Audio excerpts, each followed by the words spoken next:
घटना के बाद इलाके में मातम पसरा हुआ था। हवा में खौफ घुल चुका था और चारों ओर सन्नाटा था। बाजार बंद थे, लोगों की आवाजाही बेहद कम हो गई थी। जांच और गिरफ्तारियां चल रही थीं। 10 फरवरी तक रुदली केवट, कोलेश्वर कुर्मी, बिंदेश्वरी केवट, बहादुर सेवक, महादेव सरजू, रामलोचन, गंगा अहीर, साधु शरण, त्रिलोक कहार, सब के सब पकड़े जा चुके थे। 11 फरवरी तक कुल 62 लोग गिरफ्तार हो चुके थे। भगवान अहीर को 4 मार्च 1922 को जयराम कांस्टेबल ने चंपारण जिले की नारायणी नदी के किनारे से जंगल में धर दबोचा। इस समय भी भगवान खाकी वर्दी में ही थे। रामरूप बरई भी 4 मार्च के दिन गिरफ्तार हुए। सरदार ने खुद शिकारी को 14 मार्च को गिरफ्तार करवाया। विक्रम अहीर 17 मार्च को, श्याम सुंदर 18 अप्रैल को, कालीचरण 4 मार्च को, अब्दुल्ला 5 अप्रैल को और नजर अली 12 मार्च को गिरफ्तार हुए। जांच चल रही थी और गिरफ्तारियां तेज हो चुकी थीं। ब्रिटिश सरकार के सभी आला अफसर और बड़े अधिकारी इस समय चौरी चौरा विद्रोह की जांच में लगे हुए थे। घटना से जुड़े तमाम साक्ष्य और फोटोग्राफर ने 29 मार्च को न्यायालय में पहुंचा दिए थे। अब बारी थी अदालत में केस चलाए जाने की। चौरी चौरा विद्रोह की अगली सुबह के अखबार का हर पन्ना इस घटना से भरा हुआ था। इसके बाद कई दिनों तक जांच का सिलसिला और खबरें चलती रहीं। साथ ही साथ अदालत की कार्रवाई भी शुरू हो चुकी थी। गिरफ्तारियां जारी थीं। चौरी चौरा के नक्शे कदम पर देश भर में इस तरह के विद्रोह होने लगे। शायद ये बात चौरी चौरा विद्रोह की सबसे बड़ी अचीवमेंट थी कि उसने देश में एक अलग तरह की क्रांति पैदा कर दी। सिर्फ भारत ही नहीं, पूरी दुनिया पर इस घटना का व्यापक प्रभाव देखने को मिला। उस समय के विश्लेषण करने वालों और अखबारों ने इसकी तुलना फ्रांसीसी विद्रोह से की। दुनिया भर के अखबारों में बड़े बड़े आर्टिकल लिखे गए। द लीडर ने 22 फरवरी 1922 को इसे ब्रिटिश हुकूमत में हुआ अद्वितीय विद्रोह लिखा। फ्रांस के राजशाही अत्याचारों के खिलाफ जनता ने इसी तरह का विद्रोह 14 जुलाई 1789 को किया था। वहां गोला बारूद पर कब्जा करने के बाद जनता ने गवर्नर मार्किस बर्नार्ड डे लोने का सिर काट दिया था। चौरी चौरा के बारे में लिखते समय जिन अखबारों ने दारोगा की तारीफ लिखी, उन्हें भी इस विद्रोह को एक बड़ी क्रांति का नाम देना पड़ा। The Leader, Mumbai Chronicle, the Argus Melbourne, the Amrit Bazar Patrika, the Bengali, the Madras Mail, New India, the Western Morning News and Mercury, the Western Time America, Daily Mail, the Western Gazette उस समय देश और विदेश के जाने माने अखबार थे, जिन्होंने इस घटना को अपने अपने नजरिए से लिखा और दुनिया को दिखाया।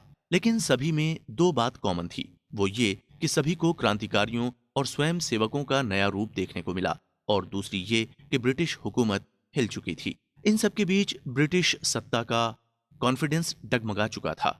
ऊपर से गुमनाम पत्र के जरिए आसपास के दारोगाओं को धमकी दी जा रही थी कि उनका भी वही हश्र होगा जो चौरी चौरा में हुआ। अंग्रेजों में खौफ इतना ज्यादा हो गया था कि प्रिकॉशन के तौर पर पुलिस थानों में गोला बारूद और सुरक्षा बढ़ा दी गई। आलम यह था कि साल भर बीत जाने के बाद भी सरकार और जमींदारों के दिलों में दहशत कम नहीं हुई थी। आखिरकार सरकार ने गांधी जी को गिरफ्तार कर 6 सालों के लिए नजरबंद करने का फैसला किया। हालांकि उन्हें साबरमती आश्रम पर ही रखा गया। साथ ही सरकार विद्रोह के बाद चिंतन में लगी थी। ब्रिटिश सरकार ने हवा में गोली चलाने को प्रतिबंधित करते हुए सीधी गोली मारने का मन बना लिया था। इसके पीछे ये कारण बताया गया कि हवा में गोली चलाने से भीड़ और ज्यादा उग्र हो जाती है। उधर गांधी जी ने अपने बेटे देवदास को चौरी चौरा भेजा। जानकारी हासिल करने के बाद 9 फरवरी 1922 को गोरखपुर कांग्रेस और खिलाफत कमेटी की एक बैठक में नोटिस जारी किया गया। इस नोटिस में कहा गया कि चौरी चौरा विद्रोह को अंजाम देने वालों के प्रति सिंपैथी नहीं रखी जाएगी और इन सभी स्वयंसेवकों की सदस्यता समाप्त की जाती है। इसके बाद हिंसा को मुद्दा बनाकर गांधी जी ने असहयोग आंदोलन को भी रोक दिया गया। असहयोग आंदोलन 12 फरवरी से शुरू किया जाना था। गांधी जी ने जैसे ही असहयोग आंदोलन को रोका, पूरा देश अंग्रेजी सत्ता के खिलाफ तीखी प्रतिक्रिया के साथ खड़ा हो गया, क्योंकि लोगों ने असहयोग आंदोलन के लिए नौकरियां छोड़ दी थीं, बच्चों ने स्कूल छोड़े थे और विद्यार्थियों ने कॉलेज का बहिष्कार किया था। ये सभी अब खुद को ठगा हुआ महसूस कर रहे थे। दूसरी तरफ जमींदार और ब्रिटिश सरकार खुश थी। कहा तो ये भी गया कि चौरी चौरा तो एक बहाना है, लेकिन देश भर में जमींदारों और सरकार के विरुद्ध एकजुट होते क्रांतिकारी और स्वयं सेवकों को रोकने के लिए गांधी जी पर असहयोग आंदोलन को रोकने का दबाव था। इस समय गांधी जी जेल से बाहर थे, लेकिन जवाहरलाल नेहरू, लाला लाजपत राय और मोतीलाल नेहरू जैसे कई सीनियर नेता जेल में बंद थे। इस बारे में जवाहरलाल नेहरू ने अपनी ऑटोबायोग्राफी में लिखा है कि जैसे ही मुझे ये पता चला कि असहयोग आंदोलन गांधी जी ने रोक दिया है, तो मुझे बड़ा दुख हुआ। मेरे साथ साथ तमाम नेता दुखी थे, सिवाय गांधी जी के। गांधी जी के इस निर्णय के खिलाफ सुभाष चंद्र बोस की भी प्रतिक्रिया आई। उन्होंने कहा कि पूरे देश में गुस्से का माहौल है, ऐसे में असहयोग आंदोलन क्यों रोका गया, इसका जवाब देना होगा। आखिर क्यों गांधी जी ने किसी की भी सलाह लेना उचित नहीं समझा?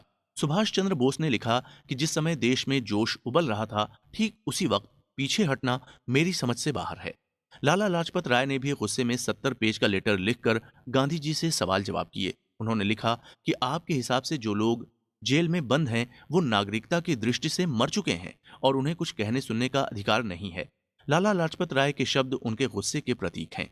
इसके बावजूद गांधी जी ने चौरी चौरा के क्रांतिकारियों को अपना गुनाह कबूल करने और खुद को कानून के हवाले कर देने की सलाह देते हुए एक लेटर लिखा।